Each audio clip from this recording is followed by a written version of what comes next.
Welcome to this short video on the systems approach to management. I'm Joseph Kasser, and I'm going to talk about the systems approach to management, which is slightly different. In fact, it's very different to the traditional approach to management. So, what I'm going to do now is talk about why you should listen to me, give you a little bit of my background, and why you should spend the next few minutes listening to me. And then briefly go through the context of management, the functions of management, the purpose of management. And here we'll sort of now start to get a little bit away from what you're used to and discuss the way people see things. And then I'll introduce how we use the systems approach and a brief summary. My background. In the real world, I started off in the UK as an electronic engineer. And about 1970, I came over to America to help the Americans out with the space program, and I became a systems engineer working on the science package the astronauts flew to the moon on Apollos 15, 16, and 17. When the Apollo program ended, I went back to being a systems engineer, software engineer, hardware engineer, working in telemetry tracking and control, doing research at the ComSat laboratories in Gaithersburg, Maryland, Clarksburg, Maryland. And then I had the chance to go to Israel, and I became the manager in the control and electronics department and also the chief systems engineer on the control system for the world's first solar-fueled commercial electricity generating system. 7 years later, I came back to the United States and worked at NASA Goddard Space Flight Center, ground support, again doing systems engineering, but also a little bit of section leading. And during that time, I was studying for my doctorate and also studying for the certified manager qualification. And I facilitated a group of people, 6 or so of us, who spent once or twice a week at lunchtime studying for the exam. And we did that for 9 months, and then we took all 3 sections of the exam and passed it first time. And that was the toughest exam any of us had ever taken. And we realized later that at that time, and I don't know how it is today, but most people took 1 section of the exam at a time. I also have small business experience. I started 3 companies. And so I've got a mixture of management, project management, and engineering experience. In academia, well, when I got to the point where I was serious about the doctorate, I went into academia full-time. I did my dissertation at George Washington University and taught, and then I developed classes at University of Maryland University College.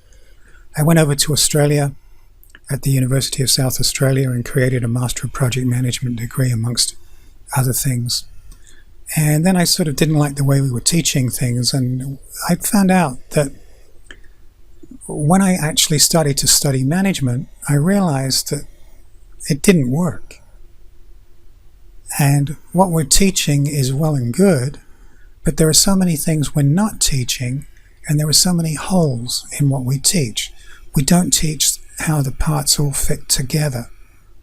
And the systems approach deals with how the parts all fit together. So I found a grant. This is academia. You find grants. And went to the UK and for 9 months. And when that ended, I was asked to come to NUS as a visiting associate professor to create another degree. And I've been here ever since. Now, in the context of management, we're dealing with 2 systems, the product being produced and the process producing the product. And here we're dealing with, in the context of an organization, and we're using resources, people, money, time, equipment. And what we do is we convert raw materials into a desired product, and of course, we try and minimize the waste. There are 2 types of management. There's general management and project management. Some of the things are the same, and some of the things that are different. So general management is generally a steady state system. There are production lines, service organizations. Material flows through the process to create the product. And we use Six Sigma, ISO 9000 quality standards. And we use the critical chain to handle bottlenecks in the production line. Project management, on the other hand, is a temporary endeavor. It has a fixed lifetime. The project passes through stages, and once it's gone through a stage, the stage disappears at completion. ISO 9001 applies, and the process creates the material. And here we use the critical path rather than the critical chain because we're managing schedule, and the critical path tells us the longest path through the project. Now, these activities that are going on in projects and in general management generally involve technical and supervision. The technical person does the work, and with this we call it systems engineering, hardware engineering, software engineering, design, reliability, doesn't matter. But it's actually hands-on doing the work. And here our leader, good leaders sort of coach and mentor because they understand the benefits of having good people working for them. But once they cross that line into section supervision or management, it's a whole different set of skills, dealing with budget, schedule, resources, and so on. And when I was doing my master's degree, I was the engineer, and I took a class on sociology, psychology, and I thought those classes were really a waste of time. But when I became a manager, I realized, hey, they weren't such a waste of time after all. The promotion path crosses that line, and it's very difficult to go back. If you don't like being a manager, it's very difficult to go back to being a technical person. So what are the functions of management? Well, Henry Fayol articulated them back in 1916, 100 years ago. Planning, organizing, directing, coordinating, and controlling. And when you read when you study management and you read the textbooks, it tells you all about it. But what's your management style that goes with it? Are you that kind of manager? I hope not. Definitely not a good idea. And I'll explain why sometime in the future.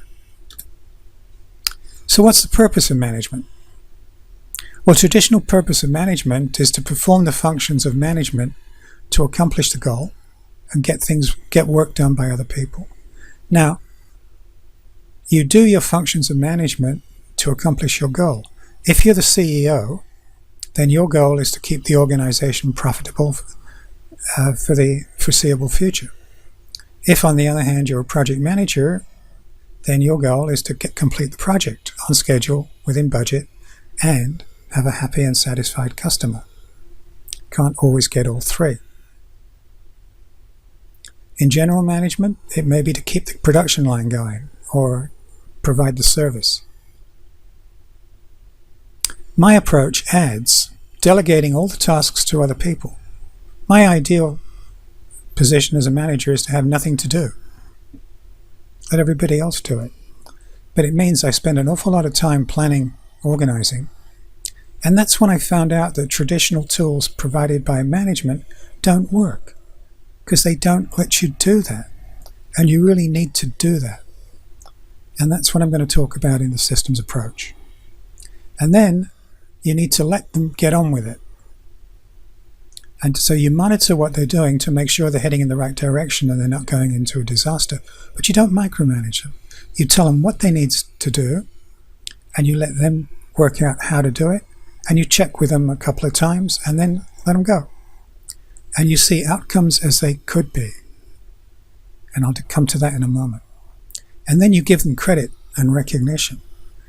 When I was a manager, I never did anything. The credit always went to somebody else. And then you communicate what's happening, why it's happening, problems you've identified and being mitigated, and what has been accomplished since the last report.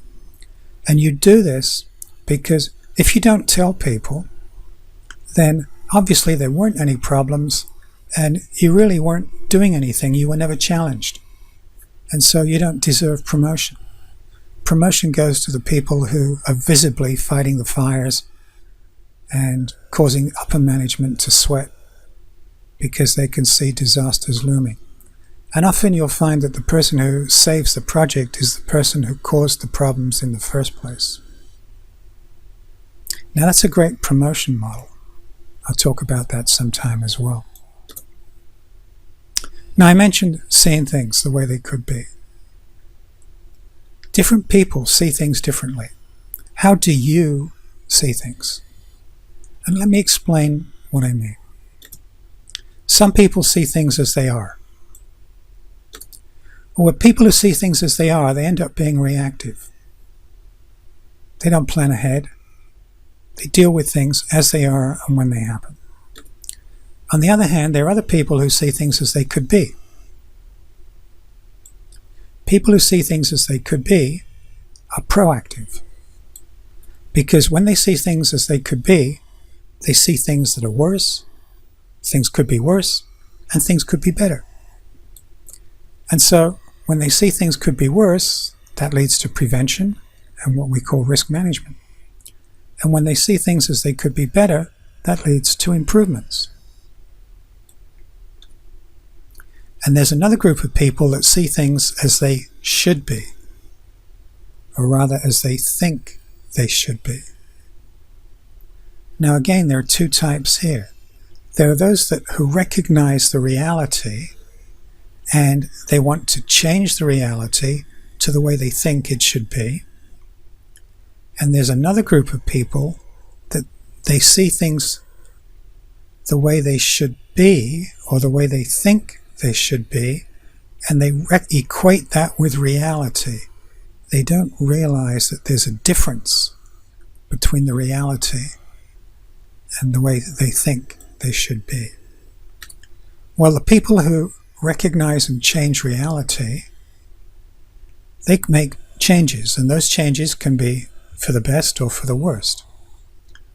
But the people who equate should be with reality and don't recognize that reality is different, that is a recipe for a disaster. So which type of person are you? Which type of manager are you? And which should you be?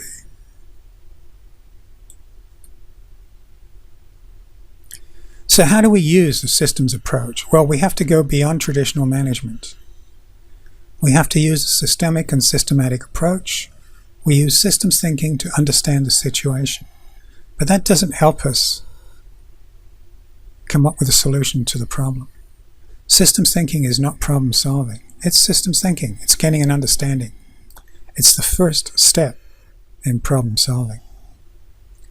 We then go beyond systems thinking and use holistic thinking to identify problems and solutions. And that's what I'm going to be talking about in future videos. And then we use a proven approach to planning, organizing, directing, coordinating, and controlling, and problem solving, and delegating. So in summary, I gave you a brief few reasons why you should listen to me. If you're interested in some more, you can look at my website. Discuss the context of management, the functions of management, the purpose of management, and introduce the way people see things and how we use the systems approach. And I'll be going into more detail in future videos.